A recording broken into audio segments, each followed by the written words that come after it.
Hi, my name is Meghna Tare, and I'm the Chief Sustainability Officer for University of Texas at Arlington.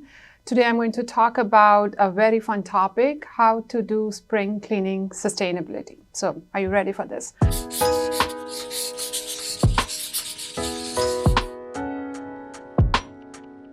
Why do we associate spring cleaning and what's the tradition and where does that tradition come from? So, back in the times when people did not have electricity and people used to warm their homes with coal and wood, it led to the accumulation of soot and dust on the furniture in the home. And so spring cleaning was just a way of cleaning out all that dust and pollen from your home and let it out so that you have a clean environment. And that is where the tradition of spring cleaning starts from. In the 1800s, cities in America, they used to have this information called spring cleaning guides, which they used to publish in newspaper and almanacs, sort of educating and inspiring people to do spring cleaning. And people and households actually took pride in it, in having their laundry drying out in the sun or beating their carpet in their yard.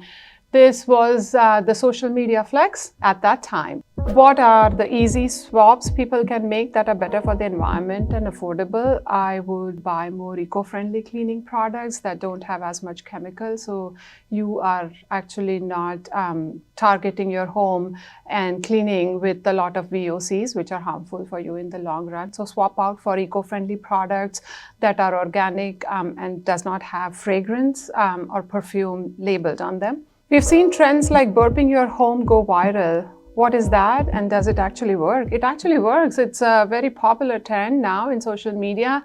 And in Germany, it actually has a fun term called shock ventilation.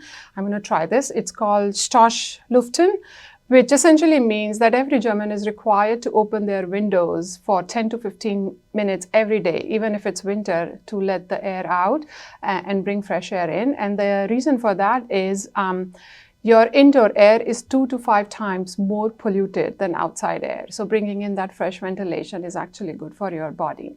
If you could give people just one piece of advice going into spring cleaning, what would it be? I would say make this a habit, not just for spring, but throughout the 12 months, throughout your life. Be more mindful of what you eat, what you have in your home, what you buy, including the cleaning products, and just pay more attention to your environment, your physical well-being, and that not just for yourself, but for your family as well. So make it a behavior, not something that you do because you are expected to do because spring is here. And happy spring.